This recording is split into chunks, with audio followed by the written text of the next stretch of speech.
Well, hello there. Yes, you are in the right space. This is not the pipe show. It is the cigar professor, not the pipe professor. But we are going to explore the unusual world of pipes. But because you don't want to hear me do a monologue, as always, we have Omar, who's always in for a free cigar. Hey, Omar, how are you? I'm good. You getting a free pipe or something? Someone gave you a free pipe. Did indeed. Got gifted a pipe and some tobacco to go with it to give it a try. And I just thought it'd be really interesting just to give it a try, because the unusual thing about tonight's cigar, as we get into it, it actually incorporates pipe tobacco. Now, I got a message saying that Topher was going to some big street party in Melbourne, celebrating the getting rid of the dictator down there, which I thought was fantastic and worthy cause. And I was all expecting, just you and I having to do the show solo without any interruptions. But as you. Yeah, look, I thought it was going to be a fantastic show, but it seems the party and it wasn't maybe all it was cracked up to be. So, Damo, you have brought shame upon your family and disgrace upon the professors. Why are you smoking a pipe? What possible justification could there be for smoking a pipe on the cigar professor? Were we not clear? Was the name not clear? There is a very good reason for it. Tonight's cigar is the Stillwell Star by Dunbarton Tobacco and Trust. The Stillwell series of cigars has actually got pipe tobacco blended in with the filler tobacco in the middle. So Steve Sarker, before he got into cigars, he couldn't afford cigars, even though he liked them. He was a pipe smoker. And what a lot of people don't understand is that pipe tobacco is actually quite flavored tobacco. It's usually infused with different flavors and particularly alcohol flavors and certain sweet spices in there as well. They also fire cure a lot of pipe tobacco as well to give it sort of this earthy char, umami flavor to it. And so when he got into doing cigars, he wanted to think outside the box and do something totally different. So this is the box that they came in. And when you open up the box, like so, there's a little paragraph written down the bottom here. And it says, the Bayou 32, a combination of bright and red Virginia leaf with the most select St. James Parish, I might butcher this word, is it Perique pipe tobacco from Jeremy Reeves, the head blender of Cornell and Deal. Added to a medium body Nicaraguan Puro, it rewards the smoker with a classic yet entertaining, any time of the day, relaxing experience. So what he wanted to do was to bring the best parts of pipe tobacco into the convenience and the nicety of a cigar, because when you smoke a pipe, you've got burn issues, you've got moisture build up in the pipe, you've got a lot of it. Look, I'm by no means a pipe smoker, and it's damn hard, and I've already had to relight 4 times for the start of the show. I'm nowhere competent in that realm, but the idea of this cigar is to actually give you a nuance of the pipe experience in a cigar. So, well, what frustrates me about this Damo is I really, really, really want to give you crap. I really, really, really want to say that you're scraping the bottom of the barrel. You're desperate to find something new that we haven't already tried before. You've run out of ideas. But damn it, it's actually a really good stick. And so we tried a number of Stillwell Star, a number of different pipe tobacco blends. There's a number of different versions of this cigar. And look, it's a hard life, but all of our viewers, I hope you appreciate the sacrifice that we make. We have to try these and decide which ones are good enough to make it onto the Cigar Professor. So just, you're welcome, is what I'm saying. And this, of all the ones we tried, this was my absolute number one. There's an English blend and there's a few other different types of blends with different types of pipe tobacco in them. This one here, in my opinion, we had differing opinions, to be honest. We didn't all see eye to eye on this. But for me, this is the superstar of the Stillwell Star range. Absolutely. And boy, it smells great. Mind you, there was one that you didn't get to try that Omar and I enjoyed, but we couldn't secure enough of them for the pack anyway. You've been holding out on me. Is that what you're saying? You've been holding out on me. You just. I'm not included. I'm not good enough for you. Wow. Well, look, Omar lets me stroke his beard, so he gets extra privileges. Well, for a second, I thought that sentence was going somewhere else. For a second. That was a bit concerning. The truth is that Damo just Can I get a lighter? completely. He thinks you got a shit taste. The last cigar he sent you, you said you didn't like it. It was quite stupid of you. So he just got to send it to you. See, here's the thing. When someone says that I've got terrible taste, I can't argue. And you know why I can't argue? Because I made you two my friends. So clearly, my taste is suspect. It might be one-side friendship because look, it's still my taste is suspect. I can't argue with that. look. That's To fair. be completely fair and honest with you, it could be that cigar. It could be that it's just not your taste. And who to say our taste is better than yours, and vice versa? It absolutely. Well, obviously, it's not. Yeah. But no, look, to get serious, cigars are a personal thing. It is about what you like. No one can tell you that you're wrong, unless you're Omar. But really, it is just about what you actually enjoy. And for me, so here's the thing.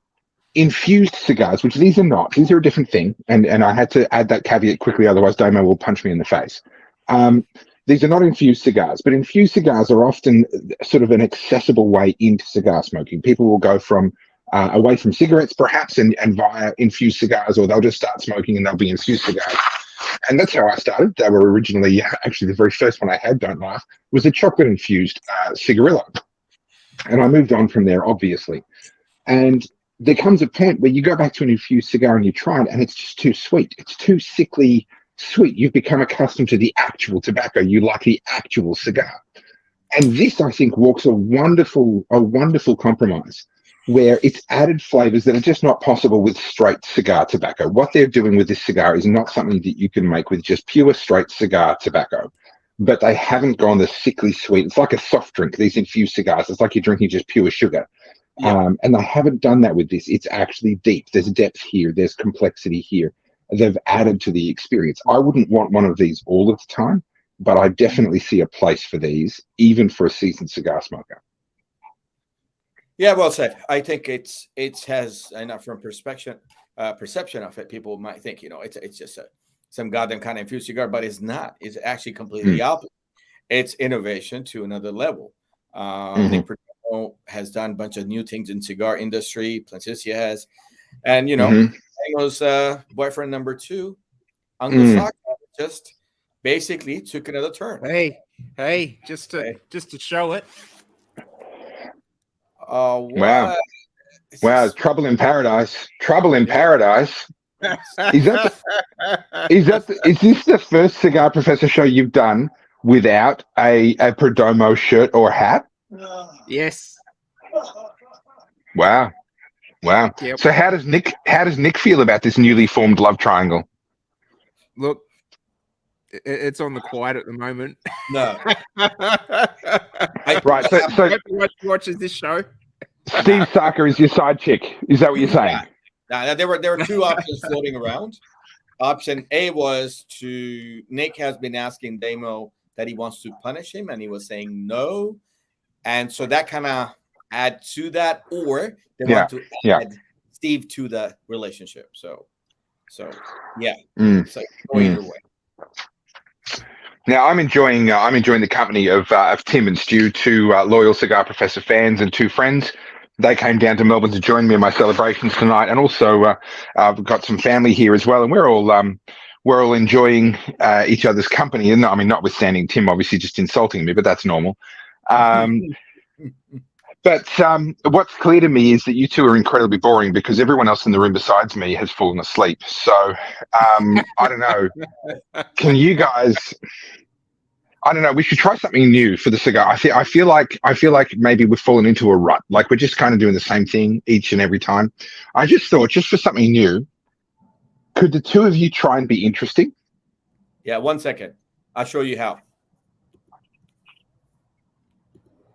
Damo. Yeah. So let's talk about cigar a little bit. This is getting fucking too boring. It was actually. Yeah. Well, look, he kept got on the light the tasting notes. What do you got on the light of?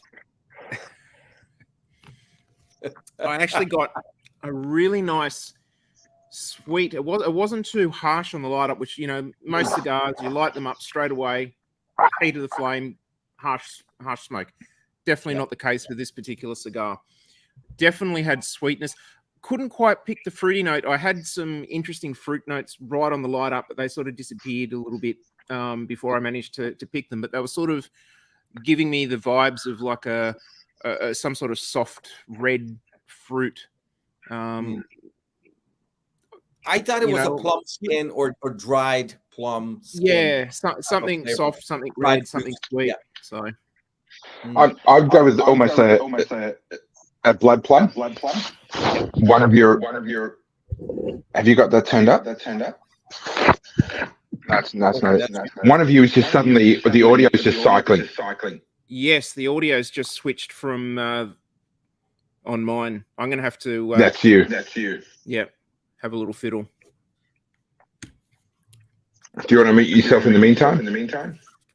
Because even I don't want to hear myself twice. Atofer, I think it's some kind of dry fruit, and I like the whole plum thing. It's a very plummy / skin, plum skin, and a bit of cedar in it. It's like woody, sweet with the fruit notes. Specifically for me, it's a blood plum. I used to have those a lot when I was younger, and that's that red fleshed blood plum. And I think this is where I really fell in love with this particular cigar. But the Stillwell Star series as a whole, this is true of, but I think this is a particularly good example. What the addition of this pipe tobacco has done is brought out these really rich, dried fruit sort of flavors. There's a lot of depth in there. These aren't flavors that you often get in cigars, but we always enjoy them when they're there. Yeah. I think it's an example of someone really applying art. I mean, Steve Sarker, he knows cigars. He's not some amateur who's coming and going, oh, I can make them better. No. He is a craftsman with cigars. And using the depth of his knowledge, he said, how can I deliver on some of the best flavors that we love in cigars? How can I add more of that without cheapening the experience? And I just think he's done it brilliantly, because this is exactly it. We're talking about blood plums. We're talking about rich, sort of the skin of a plum. These are rich, complex tannin type flavors that are beautiful in a cigar. I think it's also, as you just mentioned, it's got a little bit more depth than usual what you get from a light up on a cigar. It's got a bit of depth in it. Yeah, without question. And that's going to be the case all the way through this cigar. Obviously, we've smoked these before in testing for the Cigar Professor. The complexity remains, the depth remains.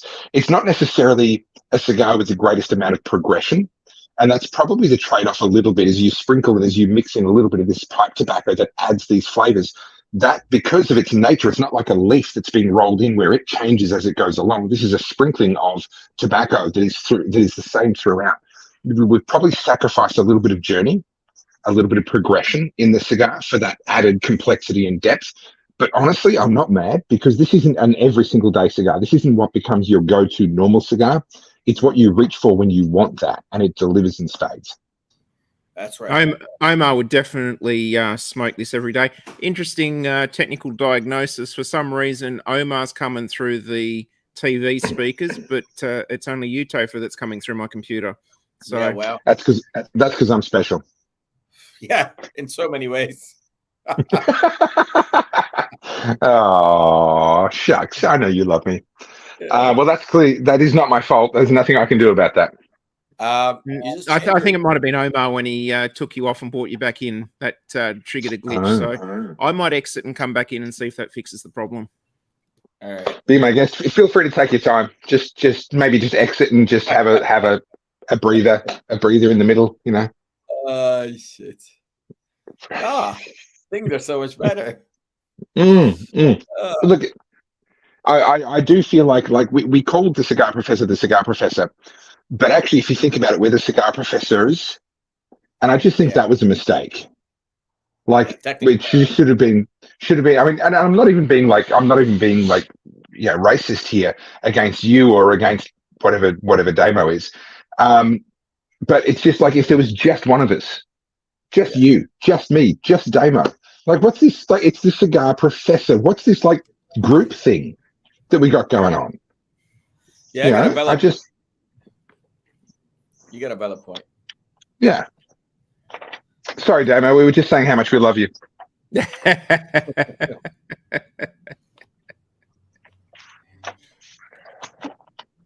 This is, I think if any one of us has to be the cigar professor, it should probably be me because I've got the correct professor hat here. So, I mean, I know.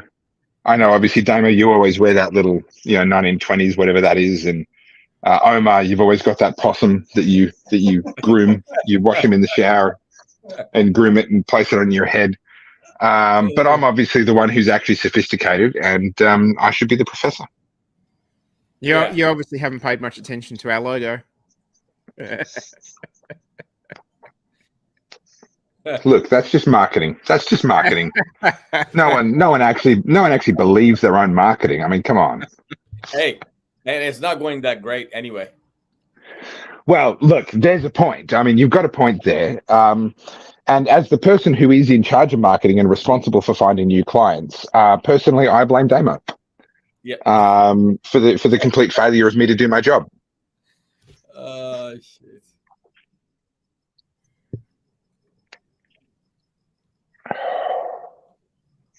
Stu, I'm not even sure. Changed on me. I don't think that's how you spell groupie. Sorry. Buttery note that's just. Sorry, I'm just. I know you want to talk about cigars and stuff, and yeah, okay, technically this is a cigar show, but seriously, is that how you spell groupie? That looks completely wrong. I mean, maybe it's correct. I don't actually know how you spell groupie, but okay, there we go. That's better. That's more like All right, we can move on now. The equilibrium of the universe has been restored. We can move on now. Tony's got it right. Tony Yak has got it right. There we go. Tony's got it, man. Sorry, Damo, you were saying some crap about the cigar, something boring? Absolutely. It just changed notes suddenly. It sort of mellowed out and got a real toasty butteriness to it for me. So the butteriness is not there for me, but the toasty is. There is a slight toasty note that's come through, and that stone fruit / raisin type of note has definitely eased off since the opening. That was really pronounced in the opening. It's eased off now. We're actually, if anything, we're settling into a space that's a little bit more normal, a little bit less different, which is not a bad thing. It's still complex. It's still a good cigar. I mean, let's not forget, underneath that the flavor that's been added with the pipe tobacco is really high quality tobacco. This is a good cigar. One of the other reasons why infused cigars are often rubbish is because often they infuse the cigars that are made out of tobacco that's rubbish. It's one of the ways that they just try and recover this crap tobacco. It's not good enough. Let's just stick it in the cigar and infuse it, and then no one will notice, right? That's one of the reasons why infused cigars are rubbish most of the time. This is a different story. This is a high-quality cigar blended by someone who knows what they're doing, who has chosen for the purpose of flavor profile to add the pipe tobacco. It's a very, very different story, and I think it shows. One of the things I really like about Steve Sarker is that he doesn't compromise on quality. And if it's not a cigar that he's happy to smoke himself, he doesn't make it to sell. Yeah. And he doesn't care what the price point of a cigar is going to be. He makes the cigar and then sits down and works out what the price is and then goes, oh, crap, I'm going to have to sell these cigars for $20 each, $30 each, $100 each. And so he just puts them at that price, and every time he sells out. Yeah. Like, But so he should. Like, look at the quality of what he's doing. No one else is doing this. Yeah. Exactly. Yeah. I agree. I think I've still got this dry fruitiness going strong. It has worn off. Mine's easy. I like this note from Daniel, black currant and toast. I think that's where it is. It's eased off a little bit from that real stone fruit, really pronounced stone fruit that we had early on. It's eased off into a light sort of black currant, a light raisin, and definitely some of those toasty notes coming through. For me, now that you mentioned it, and I'm just sort of thinking through those flavors in my mind, it's almost like, when you get a piece of raisin toast and you just toast it, not black, but that sort of that you're starting to get those nuances of the dark brown in there. That's the sort of toastiness that I'm getting off that flavor. Yeah, and I would it's sort assume of- that dark flavor is coming from the fire cured tobacco that's in this. Yeah, it's sort of, you toast it until it's sort of Omar coloured. Yeah, pretty much.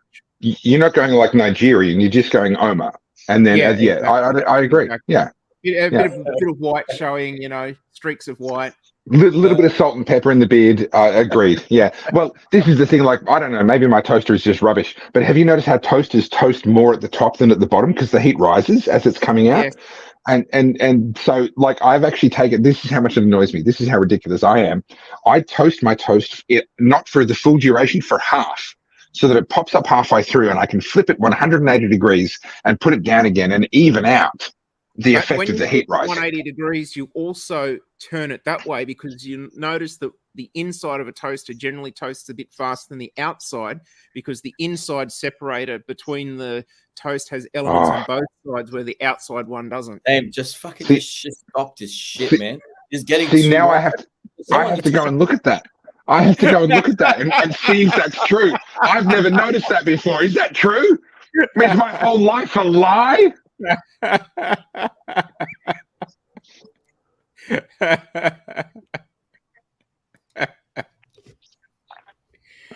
Man, identity crisis. Well, the Japanese have solved the problem that everybody has with toasters, and they have actually invented the world's most perfect toaster. It's like $600 US, and it only does one piece of bread, and it takes like about 5 or 6 minutes per piece of bread. But it's still listening. Evenly, perfectly, both sides, crispy on the outside, steamy and fluffy in the middle. Wow. I mean, trust the Japanese. If anyone was going to perfect the art of toasting, it's you know what? No, actually, no, I take that back. They have gone half-assed, because let's not forget, it was the Japanese that managed to turn the art of having a cup of tea into a 4-hour ceremony. So I'm sorry, a 6-minute per slice toast is not good enough. Come on, Japan. You can turn it into at least a 2-hour per slice morning ritual to be carried out before you're allowed to go to work. Is this fucking really cigar professor or whatever? Hey, I can't help it. I can't help it if I'm in a good mood. Daniel Andrews just resigned. Come on. Yeah.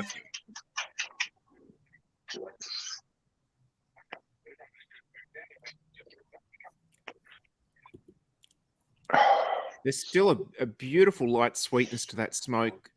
There's plenty of it.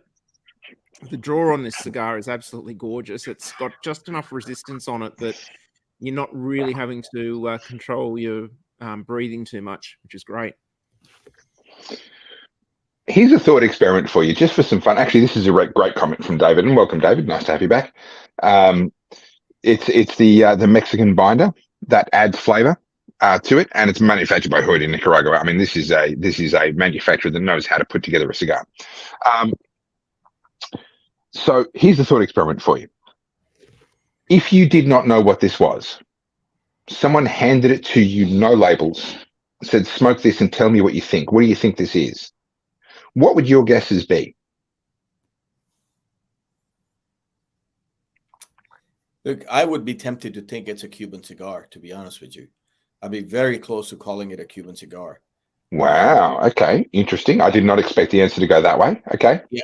If you take it completely off and you stop thinking about it, some of the Cuban cigars, Trinidad's and a bunch of others, I think they give you that fruitiness without the strong tang.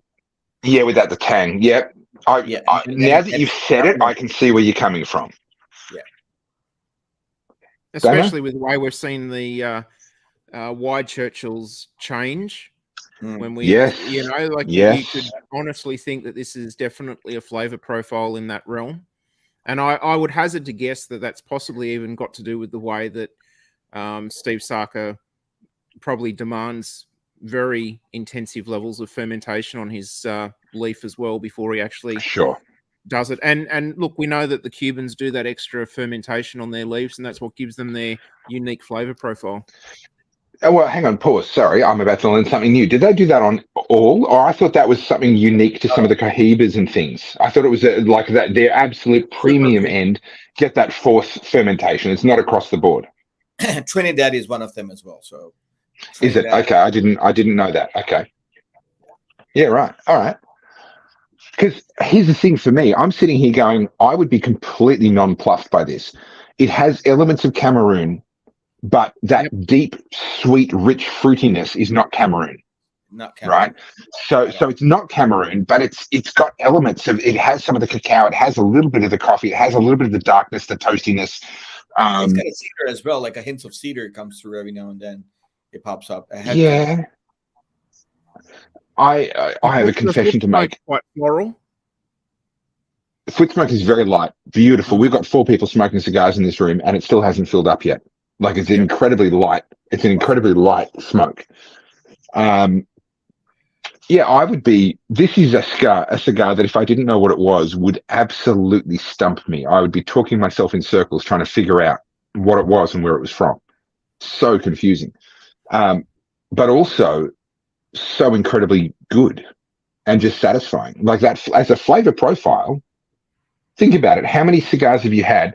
Forget, quality in what's the best cigar, blah, blah, blah. How many cigars do you have that have this richness in flavor profile without being harsh? There's not a lot. That's very true. There's not even an ounce of harshness in this cigar at all. No. Nothing. It is so smooth. And for something that rich in flavor, that's really unusual. It's not the only one. But I would argue that perhaps a KO 554 might be similarly rich without harshness. Yep. In my opinion, everyone's tastes are different, but in my opinion, that might be a competitor for this amount of richness. But it doesn't have the sweetness. It's got some sweetness, but it's a different kind of sweetness. It's not that real fermented dried fruit sweetness that this has. Very different cigars. Very different cigars. That a lot of people don't know is before Steve Sarker started his own tobacco brand, he was actually working for Drew Estate, and he is actually quite heavily responsible for a lot of the Liga Privada series that was a main which is really their what I would call their high-end cigars. A lot of people would view some of the other product lines that they do as their more prestigious sticks, but as far as quality of smoke and complexity of smoke is concerned, I think that is their shot, their beacon. It stands out on all the lines that they do. What is it? The T54, the Liga Privada T54. Yeah, 54. That's an amazing cigar. Yeah. Well, that will be making an appearance in a pack at some point in the future. Excellent, because that is a cigar professor worthy cigar without question. Great question from Stuart Hollingsworth. What are we drinking? Here in this room, we're Topher and friends are drinking some Highland Park 12. Now, Highland Park actually comes from one of the northernmost islands, not to be confused with Islay. It's a different thing. One of the northernmost islands that produces whiskey in Scotland. And for me, it's a beautiful, beautiful drop that I matched with this specifically because this being a richer sort of a cigar, it's got some body, it's got some strength of flavor in there without being harsh. I would say the Highland Park 12 really does a beautiful job of mimicking that. It's got some salt, it's got some peat. The saltiness of the islands, of the northern islands, is what I really like in their whiskies. And this, I think, is a really, really good match for that. It's a medium body with a little bit of an edge of just saltiness and peat, just to add a bit of bite to it. So that's what I'm drinking. You boys, I'm sure, are drinking some beautiful high quality whiskeys, right? Right? Come on, guys. Like, come on. You are pairing your cigar with whiskey, right? Listen. You got nothing to brag about. Just chill. Just trying to chill. Damo was having a tea.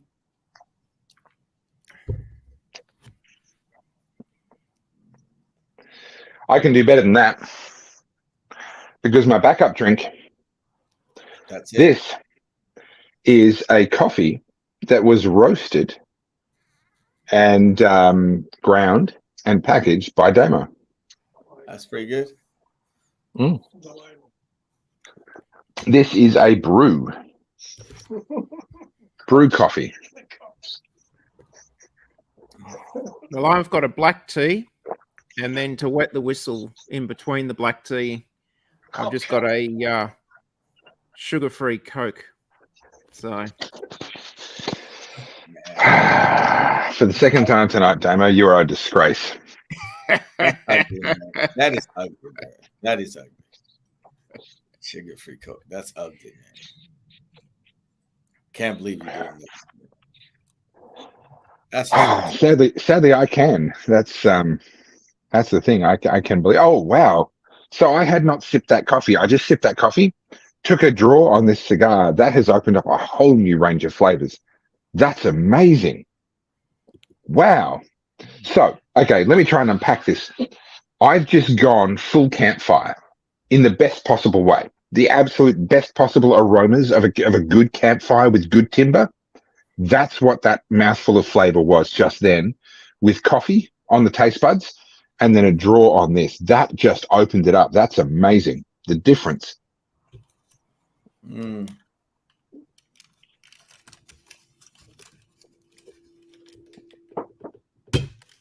You sound unconvinced.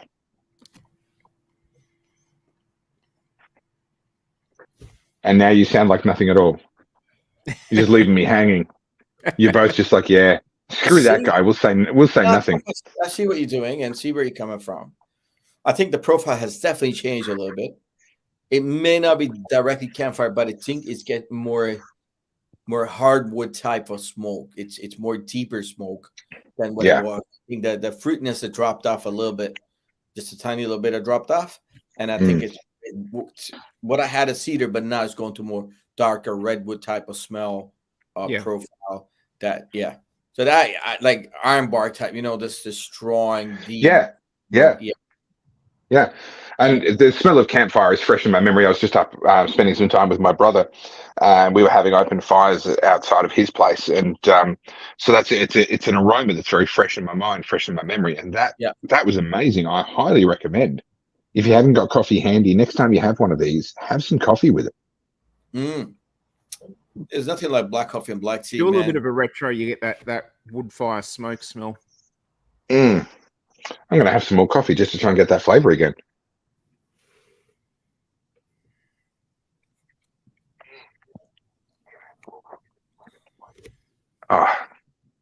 Good coffee, Damo. Have you ever thought about starting a coffee type business?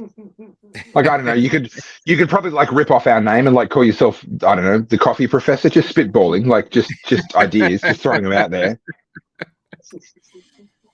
Well, actually, I've already got a website for the coffee professor.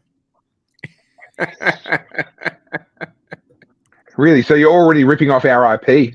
Didn't even tell me. Yep. Wow. Disgraceful, Damo. That's what that is. Yeah. And I've even planned for global domination in the whole professor concept. I've got registered the Professor Company, and that it can be a company of companies. A bit like Nestle and all the brands, or Unilever and all the brands. So we can be the not good enough. Not good enough. Not good enough. I'm waiting for an offer from BlackRock or Vanguard. The Professor Group. The Professor Group. Then I would believe it. I would take you seriously. But the Professor Company, what kind of two-bit nonsense is that? I'll go and register Professor Group. Yeah, I expect so, and I expect a royalty for having given you the idea. What about Professor Inc. instead of saying Group Inc.? Did you hear some noise, Damo? I heard just some white noise, just I don't know. I didn't. It just sounded. I don't know. I don't know what it was. That's an age-related problem. I think you got tinnitus and block ears or something. Gone old. Oh dear. Effortless smoke as well. Great smoke. Just an effortless cigar. Not one of us has mentioned a word about the draw or the burn. You know why? Because it's perfect. Yep. Perfect. Which is it doesn't get. You usually have. I said you usually have fuck ups, right? I've got friends like you, so I've got fuck ups in my life constantly. Um, but look, when it comes to cigars, I mean, this one here is just. We talk about the sort of the golfing cigar or the gardening cigar, like this idea of the cigar that you don't have to think about. And there are some cigars where you don't have to think about it, but that's also what it deserves. It doesn't deserve to be thought about. It's just a basic cigar that you can just smoke and kind of throw away, and yep, that was a cigar. This one here, I wouldn't take to a golf course. I wouldn't smoke under those circumstances because there's too much to it. It deserves to be given attention, to be focused on while you're smoking it. Yep. Well, the good news is this shirt will be getting a bit more life because I've actually decided in the next pack we're going to have another Dunbarton Tobacco cigar in the next pack. So there you go. Okay. Already dropping hints this far in advance. Wow. And because you know how next week we're doing 2 cigars. Oh, next month. Next month. Yes. 2 cigars from my private stash. I have decided the next pack I'm dipping into my private collection and going to be donating yet another no longer produced cigar by Damo. Well, sorry, you can't stop there. Oh, yes, I can.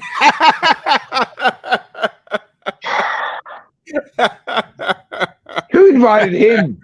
Who invited him? Having a teaser. Oh. And it's a very good cigar. Oh yes, Omar liked it. Very good cigar. Well, so I'm just kept in the dark. I'm the patsy. I'm the schmuck that you guys just have secrets and stuff, and you know what's going on, and I'm just like, whatever. Fuck that guy. He doesn't live in Sydney. Yeah. Well, look, you keep telling us you're coming to Sydney, and you keep cancelling on us, so you miss out. You snooze, you lose. Yeah, it's because I keep psyching myself up to come to Sydney, and then I'm like, what am I doing with my life? Why would I go to Sydney?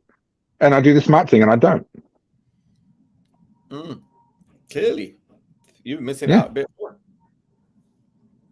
Am I, though? All right, Omar, come on. Where are you at? Oh, you've been smoking slow, my friend. Not that I want to accuse you of having lost the ash early, but you clearly haven't. So that's annoying. You're gonna beat me in the ash challenge if I don't just like hold the cigar like this. I'll smoke. Hang on. I just.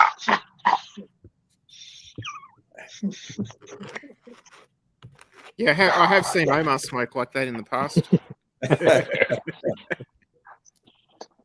This is going to end up all over my lap. I can just see it. This is not going to be good. I think you missed a few words there, Tim. You missed the words. Hey, Stuart, get off my screen. Where's Tim's comment? Give me Tim's comment. Come on. Really? Wow. There we go. Okay. Hey, do you know how to drive, Damo? Are you drunk? Do you need do we have to call you a taxi to get you home? Can you drive? You will. Wow. Just no. You know what? The moment's gone. Moment's gone. Move on. You'll never get to hear the joke. You'll never get to hear the joke. Moment's gone. That's good.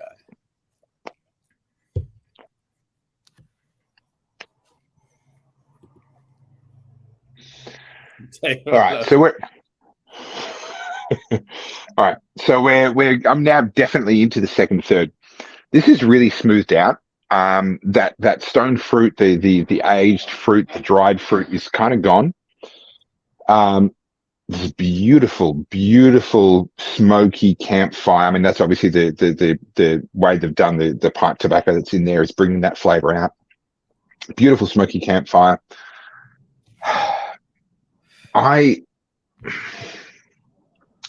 Is it a light leather or is it a timber? I'm not sure. Help me out, guys. There's something underneath that slight smoky flavor.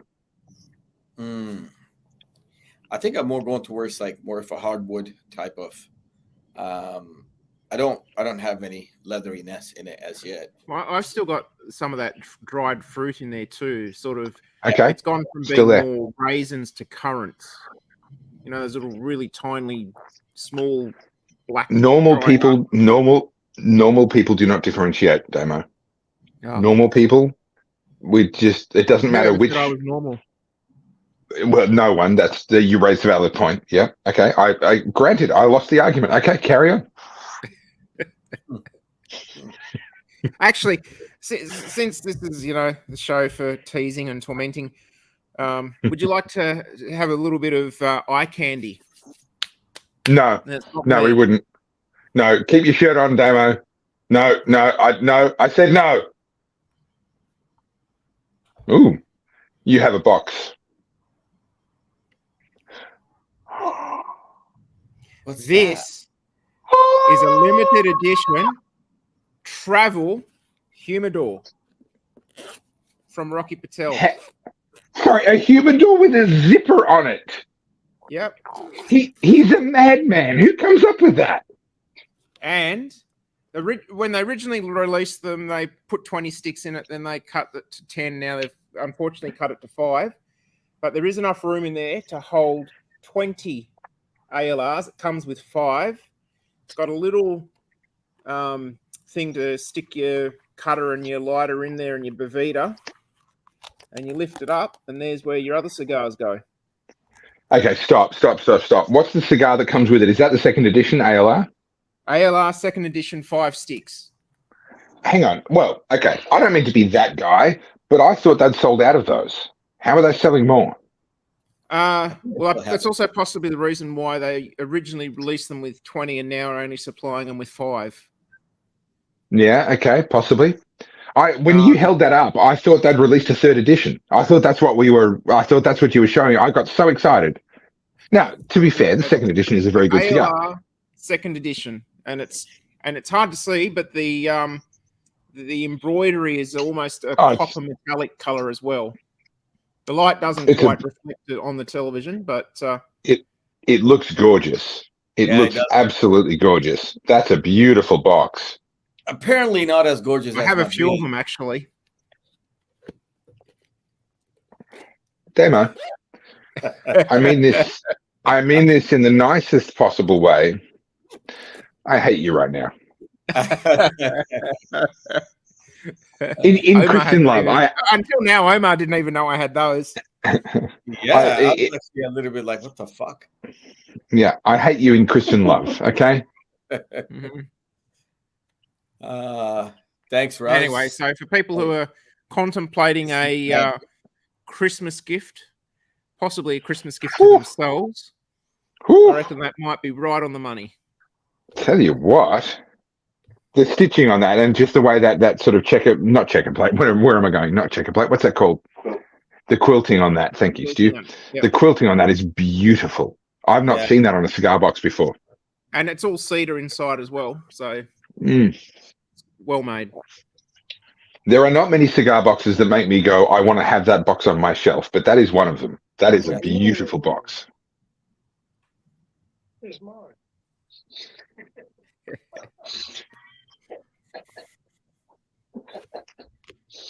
Stu makes a good point. I hate to say it. Yeah, it pains me to say, but that's a good point. Actually, Stu got a few boxes off me recently with his order. Oh, you're looking after him, are you? That I thought would be suitable for making guitars with. I had some other boxes that I could have sent, but then I was looking at them and I was like, yeah, I don't think these are going to make decent guitars. So. Yeah, it's a consideration when it comes to Stu. Mm-hmm. How you doing, Omar? It's a bit wonky, but yeah. I think in terms of time, you're going to win, but in terms of distance, I think I'm well and truly in the lead here. Nah, it's almost the same. Nah, not even a little bit. Nah.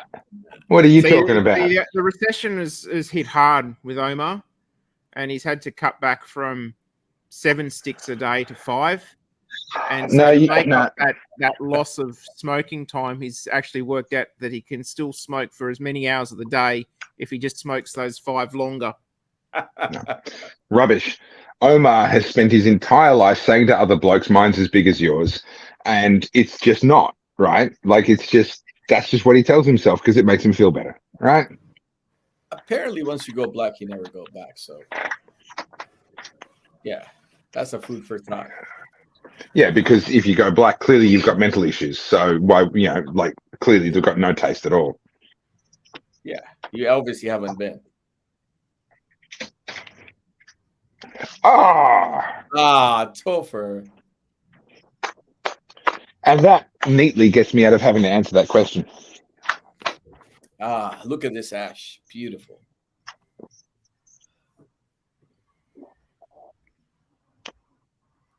Omar wants us to look at his ash. Of course he does.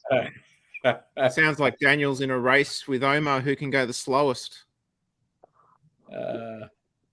Well, Daniel, if you're still going on this cigar when I get back home tomorrow, then well done. Yeah. I was going to offer to give you something, but you know what? I don't care enough. Just well done.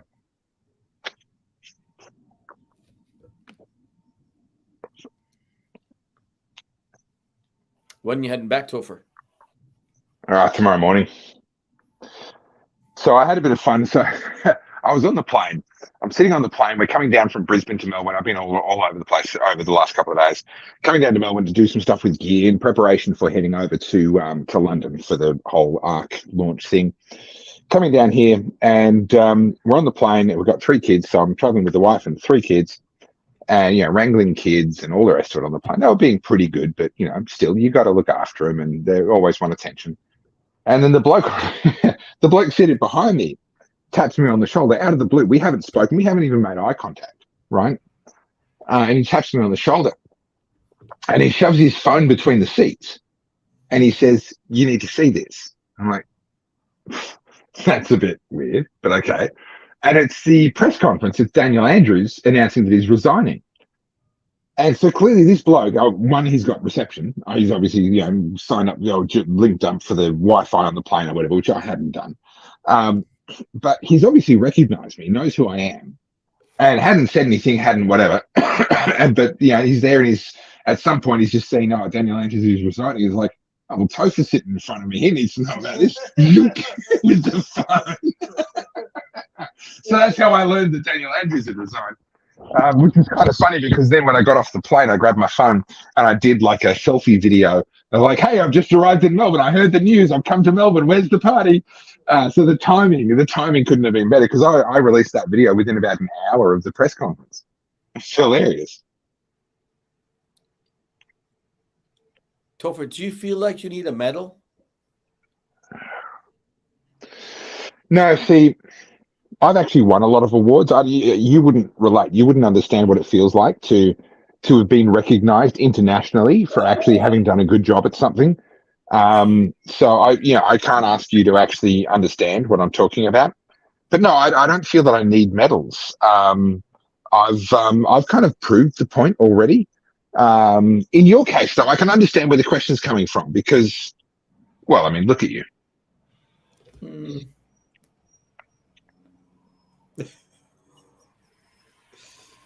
Topher.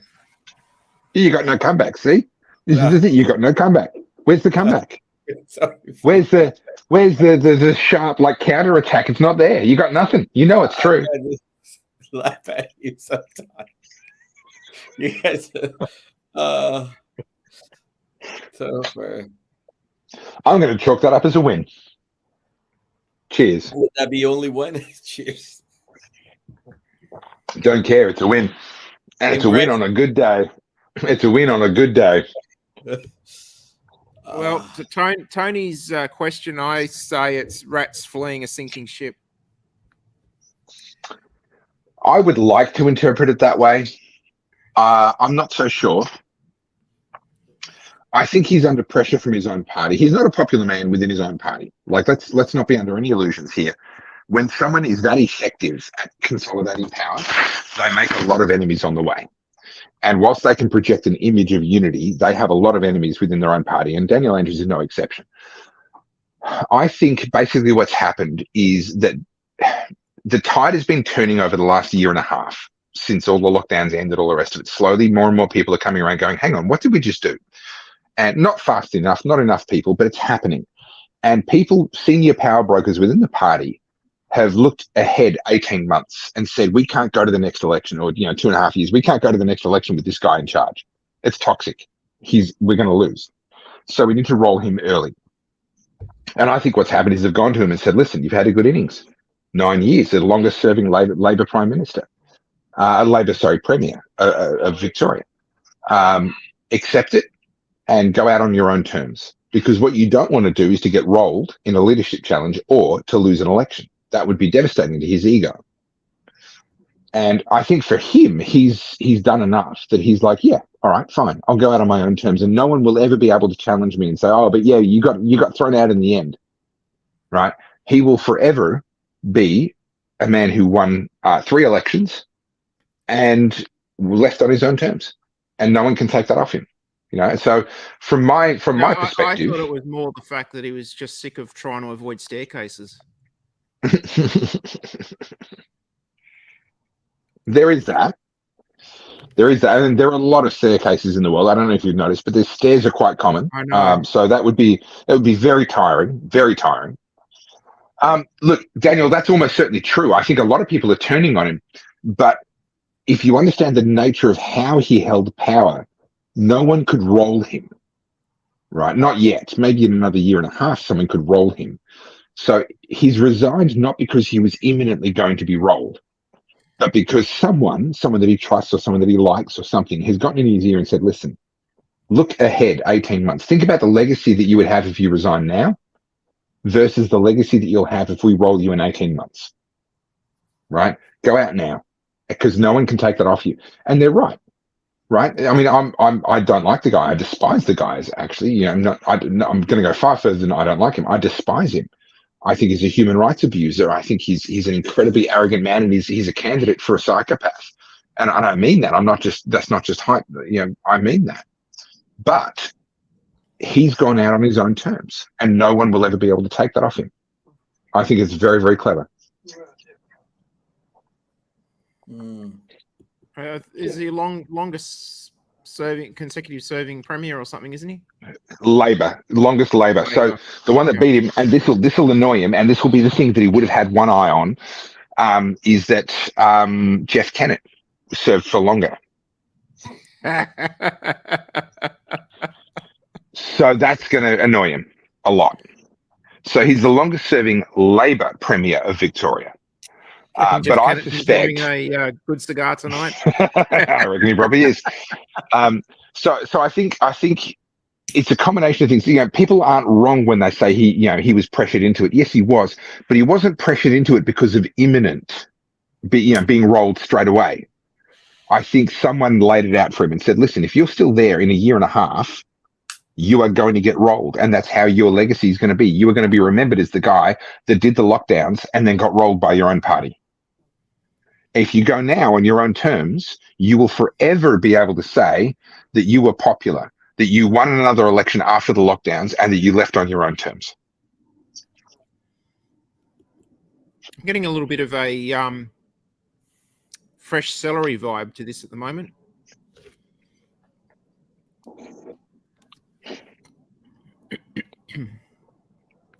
Yeah, I think you're crazy. Yeah, wouldn't surprise Yeah, me. you've completely lost your mind. No.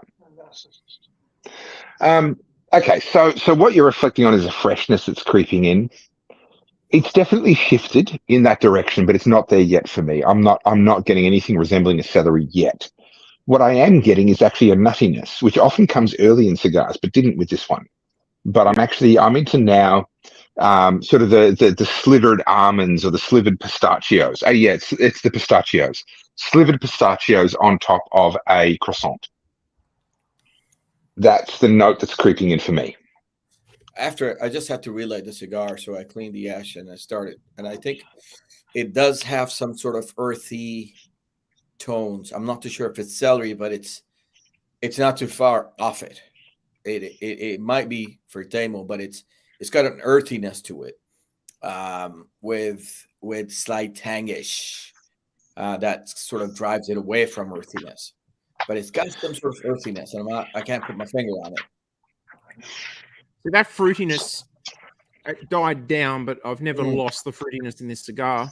No. I'm also getting glimpses of spice there, but not just sort of just that little tingle just to know it's there, but not enough to actually be a dominant flavor. I think it's almost like cayenne, but it's not like forceful cayenne, but that type of like light cayenne that pops. Very, very subtle. Yeah, very subtle cayenne. Yeah. I think Tim might have a point here. Oh, no. Come on. We got too many cooks. Too many cooks. That one. Hey, it's not me. My hands are here. That one. I think Tim might have a point. Yeah. It's entirely possible. It's entirely possible. And he'll watch the replay later and then he'll get a chuckle out of it. Pistachio. Could be. Yeah, I resonate with paprika. But not just fresh pistachio, the bright green ones. Yeah, the green ones on top of croissants.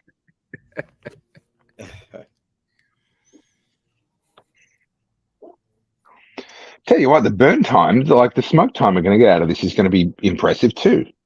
I mean, I'm basically at the halfway mark. Yes. We're 55 minutes in. 50 minutes since I lit up. This is going to be an hour and 40 cigar. Beautiful. To which everyone in the room went, "Oh no, we've got another 50 minutes of this." Actually, I got some Steve Sarker cigars in my collection that I'm just sort of sitting on, let them mellow and age. And one of them there is the Michiera in a Patapero, I think is how it's pronounced.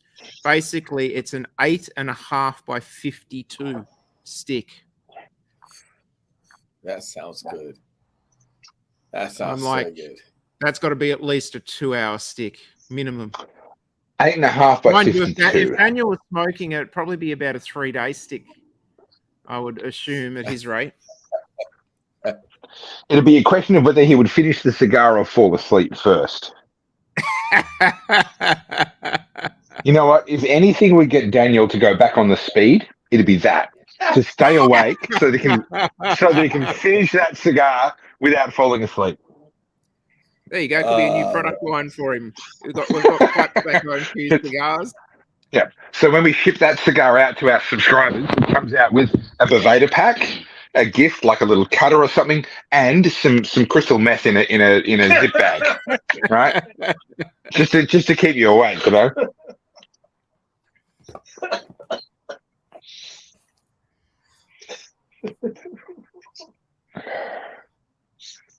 My father-in-law is just over here and he's laughing way too much at that joke. For a bloke who I'm 90% certain has never done crystal meth, he's laughing way too much at that joke. 90%.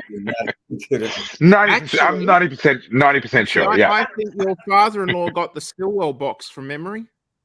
Yes, I believe he did. Did you get the box of the Stillwells? Yes, he did. He's confirmed. He certainly did. There you go.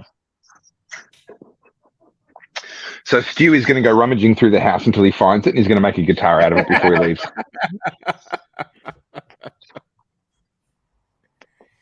A snow cigar. There you go.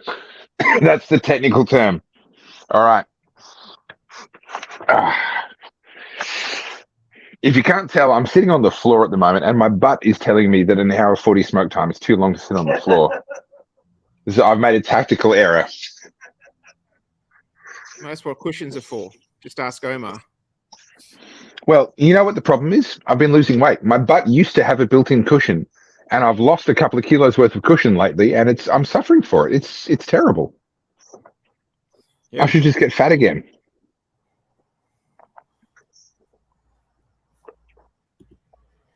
Ooh. That nuttiness has just picked up for me, but it's become really, really creamy. Almost not macadamia nut, but maybe a little bit sort of cashew-like.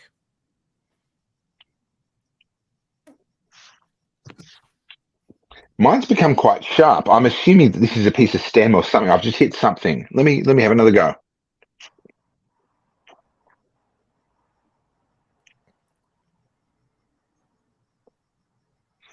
There's been a few good rings in this stick as well, I've noticed. Only a few, but yeah, they're there. That is a blast of, I'm going to say white pepper. It's not quite right. It's not black pepper. It's very close to white pepper. Tip of the tongue, the whole front of the tongue, pepper. Excuse me. Excuse me again. That's really interesting. That's come out of nowhere. There was no pepper in this. There was a little bit of paprika. I don't disagree with the sort of the light spice sort of notes. That's fine. But I haven't had any pepper, and that's really pronounced. It's really on the tip of the tongue.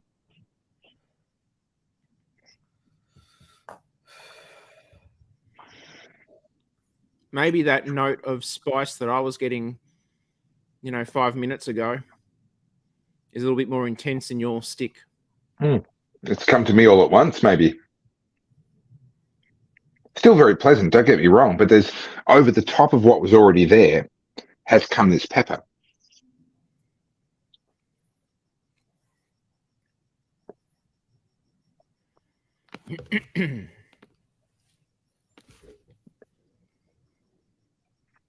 Yeah, it's still there. Wow. Well, there you go. They're a handmade product. Everyone is different. This one, there's something in this. There's a piece of stem. There's, I don't know, someone left their crystal meth lying around. I don't know what it is, but it has definitely come through with some really strong pepper on the tongue. The foot smoke on mine has still got that beautiful floral, or almost sort of man's aftershave sort of note to it. Are we talking like old man's aftershave, or like, the aftershave that someone like me, not an octogenarian like you or Omar, but a young man like me would wear? Old Spice. Like, is this Old Spice? I'm putting it in the George Clooney category, I think. Okay, old man. I'm sorry, but if it's in the George Clooney category, it's old man. That's like, seriously.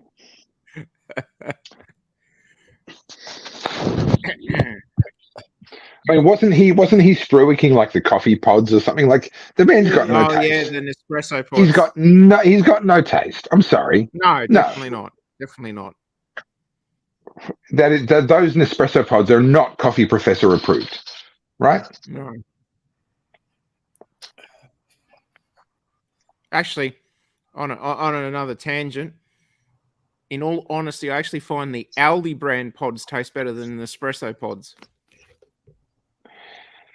Okay. Not that I have a pod machine, not that I buy and drink pods, but when I have been to places and someone comes out and hands you that obligatory coffee in front of you, and you're sort of obliged to drink it because they know you like coffee and they've gone and made you a coffee. Damo, stop. Please. You've done enough damage. We need to talk. The Cigar Professor is a premium brand. We appeal to premium people who have taste in the world. Advocating for Aldi brand pods is not helping us. You are not helping our brand. I'm just saying they're better.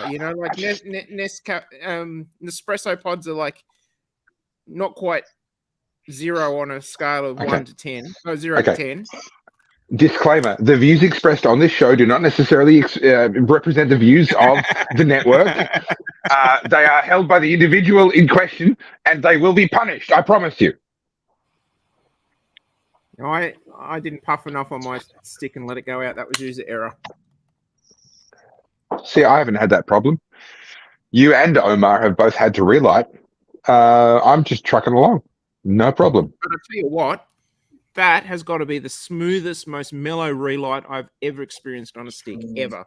Mine was the same. Very good. Like, normally you relight a stick and you're expecting a minute or two of harsh pepper burn. Yeah, you got to build that ash back up again. No, yeah, right. Not in the slightest. This is just as good as it was before it went out. Well, that is an experience that I don't intend to have because, I know how to smoke a cigar, so mine's not going to go out. Just saying. Oh, and it's even still sweet. This is a great, great stick.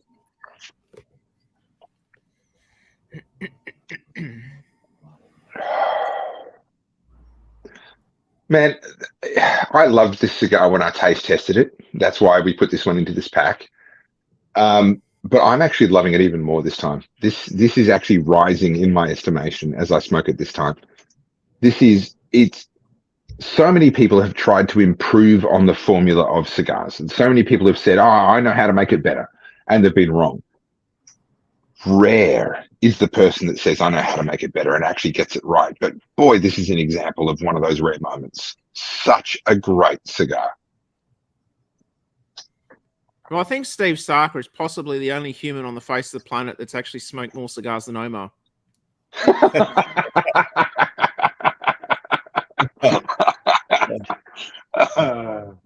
Yeah. I saw a talkback show in the midst of lockdowns in a cigar show in America where they were all sitting around talking and they're sort of plexiglass like that way, so you couldn't really see there was plexiglass between them. Yeah. But they were talking to Steve and they just said, "Oh, how many cigars do you think you've smoked in your lifetime?" Because he goes down to Nicaragua and he's crazy. smoking the blends, and then he was working non-stop with Drew Estate non-stop, and he's like, he said, "Oh, I don't know, it's well over 200,000 cigars." It could even be as double that. But I believe it. Yeah. Well, think about Whiskey Pete, right? Friend of the show. We love to have him on. We're actually streaming onto his page right now. So if you're watching on Whiskey Pete's page, salute. Think about what he had to drink as a representative of whiskey brands, and he's just going from place to place, and that's not as someone who's creating the product. That's just someone who's then representing the product and selling the product and visiting the people that sell the product. Yeah, and having to go through all that training to learn all of those whiskeys. Yes. And he was very, very fortunate that he worked his way up and his palate was so good that he ended up being able to represent the upper echelon of whiskeys to high-end bars and establishments. And he'd actually go around to those establishments showcasing and actually doing training for the bartenders so they knew what they were talking about as well. So I would say that he possibly is, drunk more value of whiskey than anyone 10 people put together. He's drunk a house deposit's worth of whiskey. There's no doubt about that. Yeah. Now, thankfully, he wasn't the one paying for it. That's the beauty of the job. Front in Hawaii, but at the moment, that's pretty cheap. Unless it's a bright blue house on the beachfront in Hawaii, that's still expensive. Right. Yeah, that's still expensive. Yeah. No, there are very few people that can pull off something like this, and I'm like, it's weird, but I actually feel grateful to Steve Sarker for having the idea and going, you know what, I'm going to do this. Yeah, and believing in himself enough to have a go. I think this really does give the best of both worlds. I'm a total novice. I've probably only had a pipe a couple of times, 3 or 4 times now. It's not an easy thing to do. And the one thing that really disappoints me with pipe tobacco is you get the bag and it smells divine. Glorious. It's so good. Amazing smells to it. But then when you actually smoke it, it loses all of that and becomes this sort of harsh, bitter smoke. And it's just not a pleasant experience to actually smoke it. It's the best of pipe tobacco. You're actually getting those flavors, those fruitiness, the sweet spice coming through, and the enjoyment of having a cigar. Very good. So the thing that kills me with the pipe, I haven't recently, but there was a window of time where I tried, and I really worked on my technique and how to pack the cigar, how to pack the pipe, and how to light the pipe. And you got to do the 2 lights. You do the first light, and then you do the sort of the real light, and then you have to relight. And pardon me, I got all of that pretty good. I was pretty good at packing a pipe, but there was always the point where you ended up with moisture in the pipe, and you would draw. And you could hear that bubbling, of the air coming through the moisture sitting in the bottom of the pipe. Yeah. And nothing you could do could make it taste good after that point. It's gone. It's gone at that point. And I gave up. I'm like, what do you do? I don't know what to do. Get some of that splatter into your mouth. That's just foul. Oh yeah, no, thank you. It's the equivalent of when tar comes out of the mouth of a cigar. Yep. Right now, with a cigar, you recut it, the tar's gone, you're good. With a cigar, with a pipe, like there's nothing you can do. You cannot get that out, and it tastes horrible. I just can't. I mean, Stuart's not wrong here. Stuart's not wrong. It's called a bong. It's also called a shisha. So here's the thing: I enjoy a shisha. Now, with a shisha, you're drawing through the water, right? Yeah, That's part of the point. It's part of how it delivers. To but it's not the same thing. It's so like a shisha I love, but that is horrible. There you go, the shisha professor. Boys, we just got a comment from Richard. He's tuning in from Bali, so that's kind of nice of him too. Hey, Richard, man, good on you. We've gone global. Yeah. Well, we've been expecting Nick Perdomo to come on the show any minute now. You've been promising for ages, Damo. Like we should have gone global a long time ago, but you're just not upholding your end of the bargain, really. I guess that's the deal. She's got a couple of cigar lounges in Bali. Okay, so Richard, I'm going to have to learn from you because I went to Bali on my honeymoon with my beautiful wife. We've been married over 9 years now, but when we got married, we couldn't afford a European honeymoon. It's what we wanted. We wanted to go to Prague and Budapest and so forth. We couldn't afford that, so we went to Bali like all good bogans do, and had a good time. Honestly, we enjoyed ourselves. But I made the mistake of buying 2 cigars from a local shop in Bali. I am very rarely made to feel sick by a cigar, but I put the first of those cigars down halfway through because it was making me feel ill, and I never lit the second one. So I'm going to have to learn from you. Where do you go for a good cigar in Bali? There are a bunch of good cigar bars apparently there. A few people go one day. You just I didn't find him. Richard might have taken some with him. Well, Richard, being the cigar connoisseur that he is, may very well have done that. Local cigars, there you go. Okay, that answers that question. All right, some of the Richard, Indonesian cigars are quite expensive, and I've had a few boxes and I've tried them. And Damo has tried them. I think Daniel has tried them with me as well, and he really loved them. Yeah, okay. You gotta just hit the premium sort of. Now, speaking of Daniel, I'm very happy to see this comment from you, Daniel. On a totally different topic, I have my busiest day of bookings on Saturday since I launched my business. Congratulations, man. You've been chipping away. You've been working away. It's great to hear. I'm really, genuinely, really pleased to hear that, mate. Enjoy. Double celebration tonight for you. Yeah. Yeah, that's right. That's right. We're celebrating lots of good news tonight. Yeah.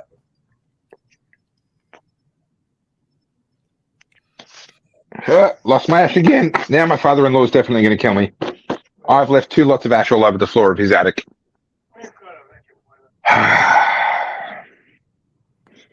Tell you what I'll do. I'll get him to train. That he's very amenable to. So you're right. I'll bribe him with cigars. You're right. Hey. The irony is I'm actually smoking one of his cigars right now, because when I left for Brisbane and then Melbourne, I didn't bring tonight's cigar with me from my own personal stash because I was going to be back home by now. I was going to be sitting in my own house doing the Cigar Professor.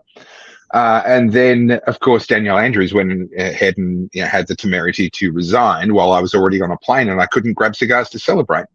So my father-in-law has actually provided me with a stick for tonight. So I kind of owe him, which, no one wants to owe their in-laws. Like, that's just a terrible place to be.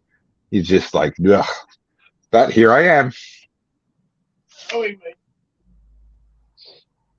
Well, he can't be too harsh on you. He found someone to take over repayments on his daughter. That's true. You're right. Like I've taken responsibility for his daughter, which has got to count for something, I mean, she's expensive. Don't get me wrong. She has expensive taste, and I've been wearing that for the last 9 years. Just making her earn enough to be able to pay for her own things. It's it's a hard life. So Richard just pointed out the best cigar lounge in Bali. Richard, what range do they have? Are they mainly Cubans? Are they New World, or a good mixture of both?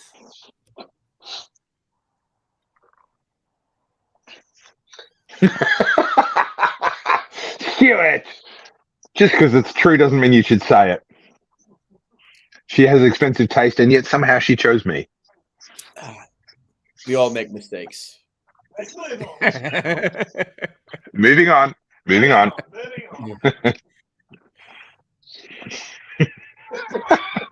As I say, never criticize your wife's choices because you were one of them. I think Tim made a mistake about the gender. Topher is not really. Oi. Do not finish that sentence. Oi. Man, with friends like you lot, who needs enemies? Okay, so they've got Padrone there as well. Oh. Hopefully the prices are better than in Australia, that's for sure. I think anywhere else in the world's got to be better than Australia for prices. How could they be worse? They couldn't be worse. No. Can't be worse.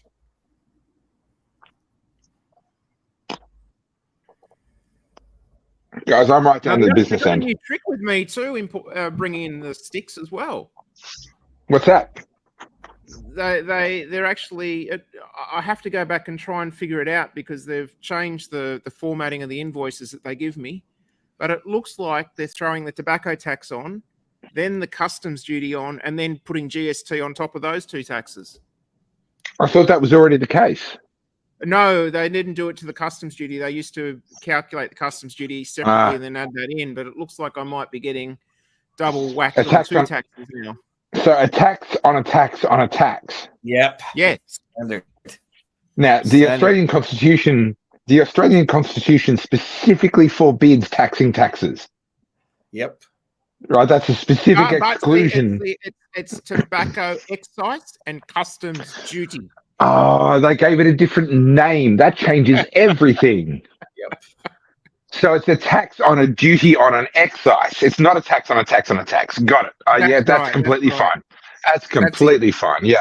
It makes sense now. In saying that, I think Daniel has a very valid point. Oi. It's not that I can't grow a beard. It's just that no one wants to see the thing that I can grow that I would call a beard, and the rest of you would, well, you wouldn't call it anything because you'd be too busy laughing. We steal anyway.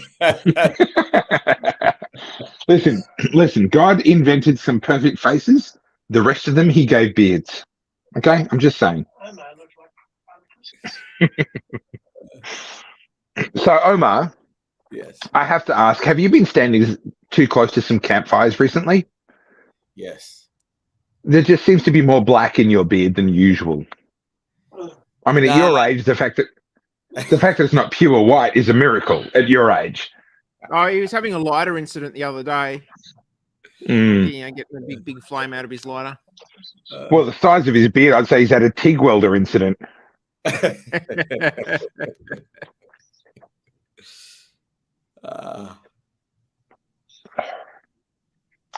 Well, guys, I'm down at the business end. It's starting to get pretty bitey.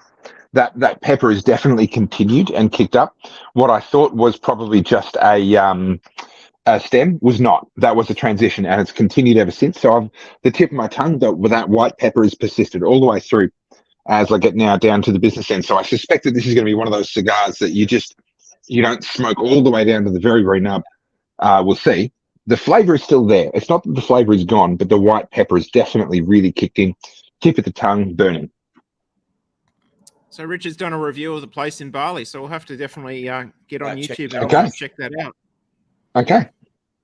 Cigar 28 on YouTube. Holiday. Oh, sorry, business trip, is it? It's all tax deductible for Omar.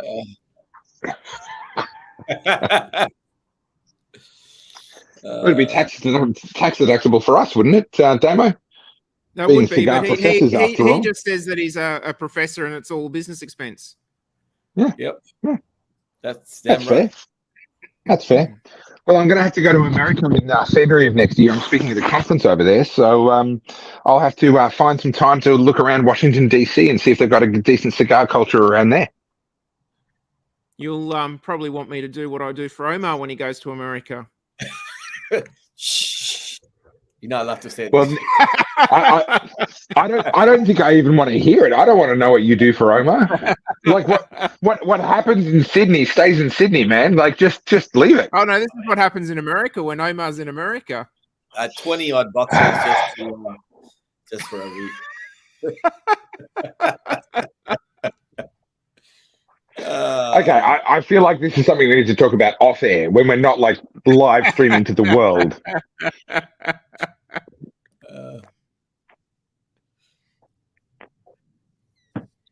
All right. Okay. So the sting in the tail of this cigar is that by the time you get to that last third, now let's keep in mind Americans have stopped smoking by this point.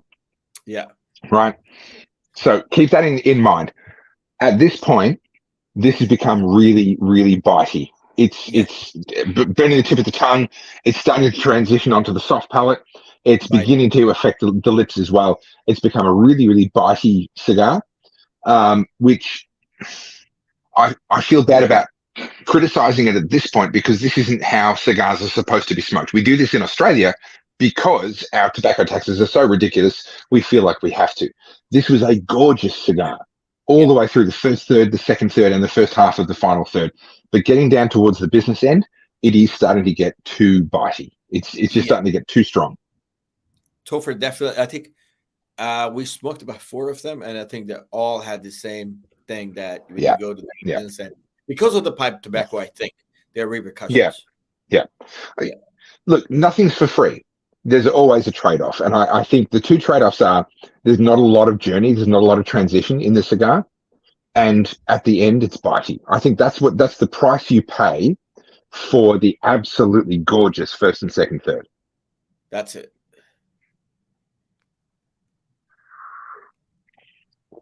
I feel like I've been smoking this fast, and I've still got. You got more than me.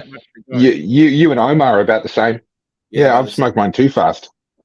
Mind you, you two have had to relight. Like, you smoked too slow. This is true. But it was giving us such wonderful flavors on that nice slow draw and the longer time between puffs. So. Oh, yeah. Now, Tim, you being a bit... said it better than Stuart. Listen, can we go back to the previous comment? Can we just go back a little bit because Tim was making derogatory comments about Stuart's intelligence, saying that he was a bit slow. And I just wanted to make the point, this is a cigar review program, not a friend's intelligence review program. So maybe keep those sorts of comments to yourself or just like make them in person. Just like, we don't need to point out how special our friends are on the Cigar Professor. I'm just saying.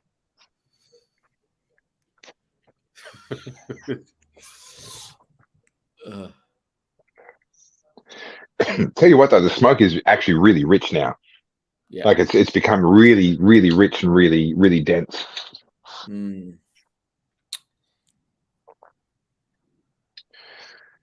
Well, guys, I'm not going to smoke this down to the very death. This is, it's starting to become like the whole sort of palate, the whole tongue is now coated in. There's an element of bitterness that's come in now as well. In addition to that, in addition to the sharpness, there's a bitterness now. This is not a cigar that you want to smoke all the way to the death. Hey, it'd be interesting to hear from David. Actually. He's finished his stick and how he found the overall experience. Yeah. That would be actually a really interesting question. So, David, if you're still watching, let us know. What do you think? How are you going now down to this final third?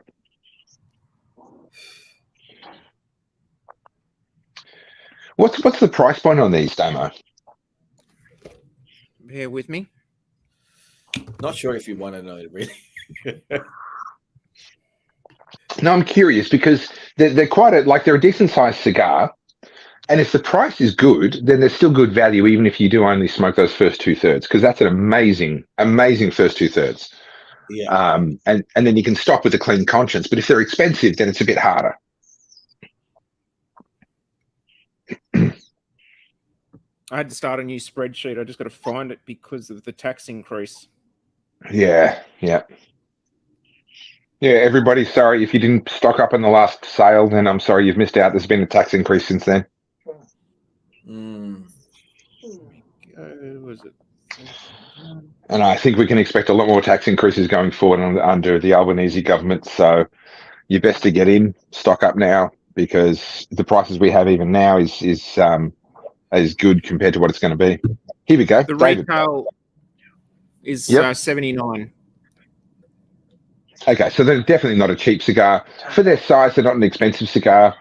Yeah, all right. So it's a little bit of I would call that a special occasion cigar. Yeah. You know, you're not going to smoke one every day or even necessarily every week, but if you had them in your humidor and you really felt like it or it was the right occasion, you'd smoke it, you'd put it down before that final, you'd get into the final third and then you'd put it down. All right, David here. This is great. I love it. It's one of the best you've had. No nicotine either. I'm down to the last quarter and I agree it's a bit harsh now. Yeah, so broadly speaking, I'd say that David's experience is pretty much the same as what mine has been and what you guys are describing. Yeah. Beautiful, beautiful cigar until that last little bit. Speaking of David, there was another guy who used to log in and he made some really poetic, soft comments. He just said something. I'll let you guys read it. Yeah. Look, that guy's obviously a conspiracy theory nut job. Yeah. And should be avoided at all cost.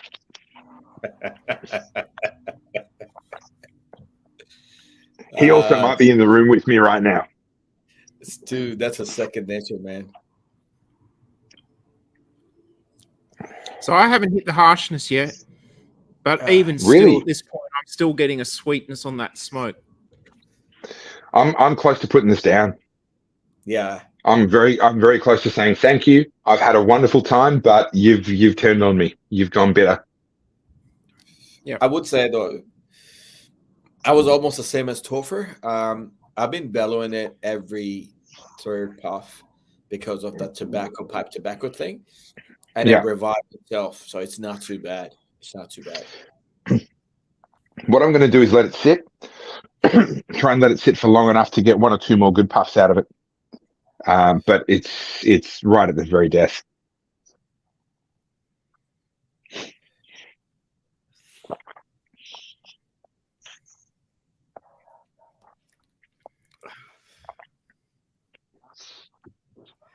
Still, a beautiful experience. And would I buy this even at that price? Yes, I would. I absolutely would. I wouldn't smoke it straight away. I'd save it for when I really felt like it. But I would absolutely buy another one at that price. You cannot get that experience in any of the quite frankly, I can't think of another cigar. Sticks, like even in America, on the American market, he's not trying to compete in the $5 to $10 market. His sticks over there are, $20, and upwards from there. Daniel. Yeah. Stewie wanted to say something to you.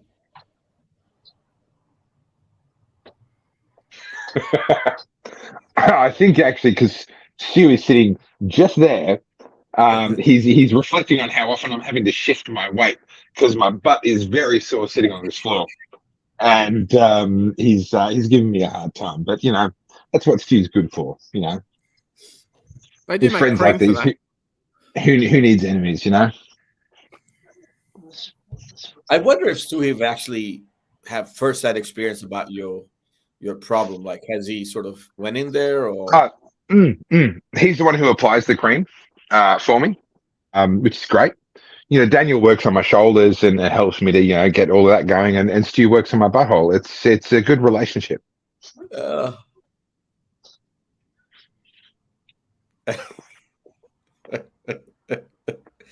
This is your turn. Stu, what happens at protests stays at protests. Okay, can we just no need to bring it out in public.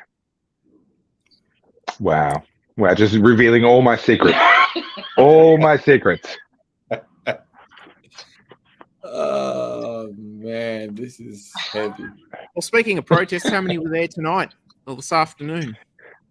Look, I would say it was 1,000 plus. It was enough that we filled the steps and we filled the intersection. And the police were good. They just sort of cordoned it off and stopped traffic for us and stopped the trams and all the rest of it. So that was all good. But I would say there's about 1,000 people, and we know that the trolls are going to come out. Oh, only 1,000 people. But the fact is, think back. when was the last time you saw any amount of people gather for a street party when a premier stepped down? Like, it's never happened. It's never happened in any state in Australia ever before. Yeah. So, there were a lot of people that would have just had a quiet beer at home and gone, yep, I'm glad he's gone. And there were 1,000 people that came out tonight and stood on the steps of Parliament House and in that intersection. And, I'm very, very, very glad he's gone. And I was, it was good company. It was a really good vibe there. I really enjoyed my time there, chatting to people. It was kind of like almost like a family reunion. People who sort of went through the process together and went through all of that together. Would have been live streaming at all? Yeah, it would have been very good. Yeah, Rukshan was live streaming it. Avi was there as well. I assume he'll come out with a video tomorrow or something like that. It'll not so much the protest itself, but we're talking about it on the Aussie Wire episode tomorrow as well. It's a pretty significant moment, even though, yes, he got to step down on his own terms, and that's not ideal. I would have liked him to get kicked out. But the fact is, he's stepped down. He's gone now. And we will never have to see him again on our television screens as the Premier of Victoria, which is it's a nice moment. It's a good feeling.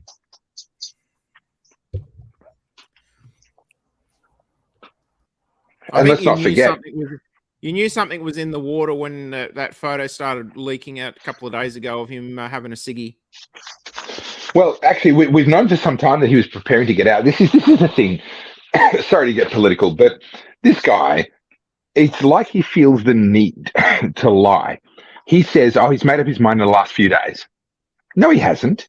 He's been preparing for this for months. A handover from one premier to another does not happen in a few days. And to prove my point, to prove my case, let me make this point.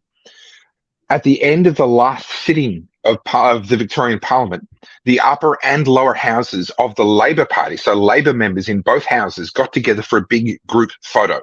That's not normal. They don't normally do that, right? They all just go home and get on with their lives.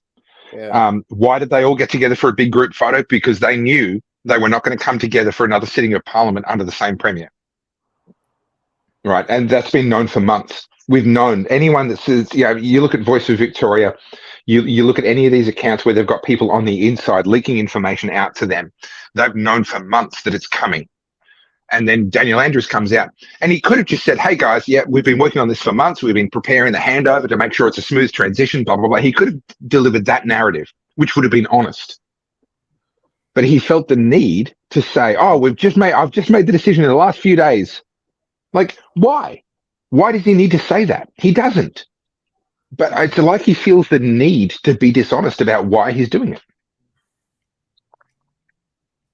Yeah.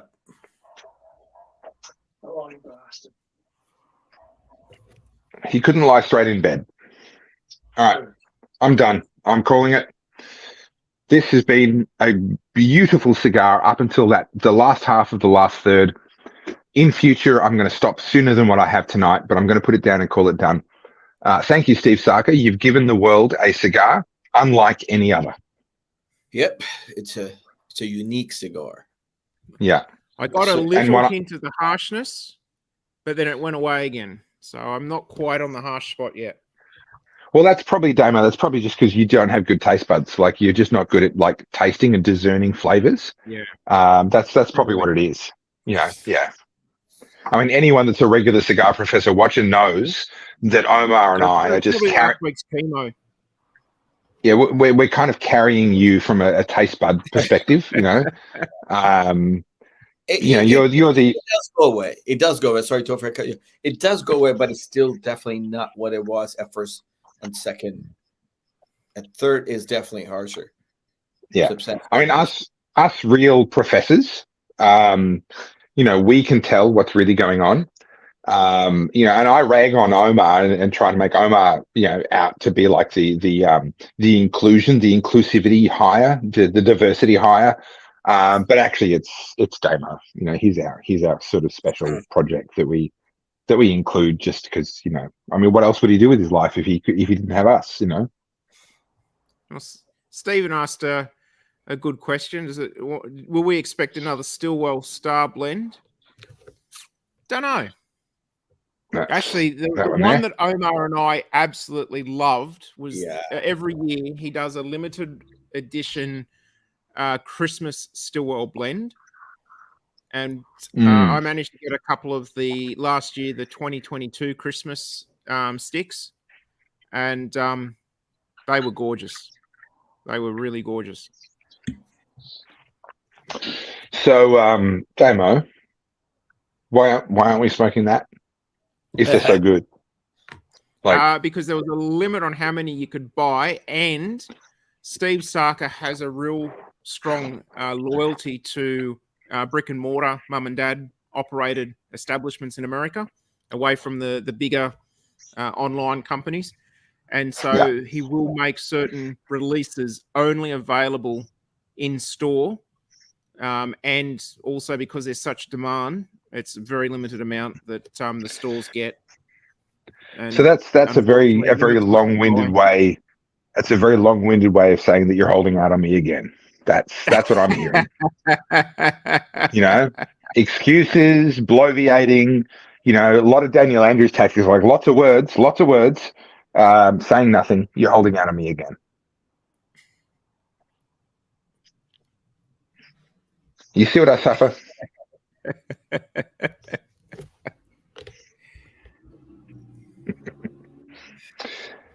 Well, gentlemen, tonight has been fun. And look, all jokes aside, Damo, thank you again for bringing us a cigar that I would not have come across on my own.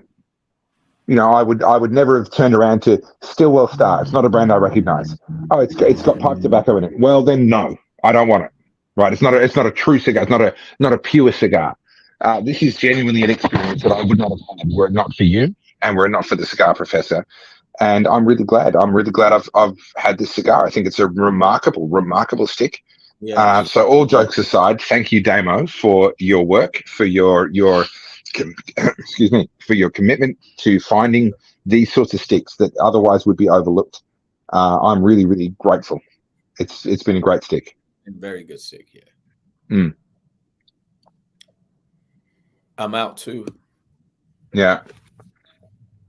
Well, what are we at? We're at an hour 37, so I'm going to say it's an hour and a half. An hour and a half of smoke time.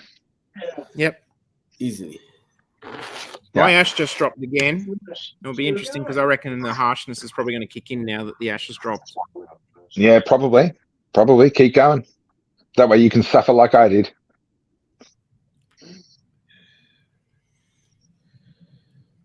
Little bit of spice.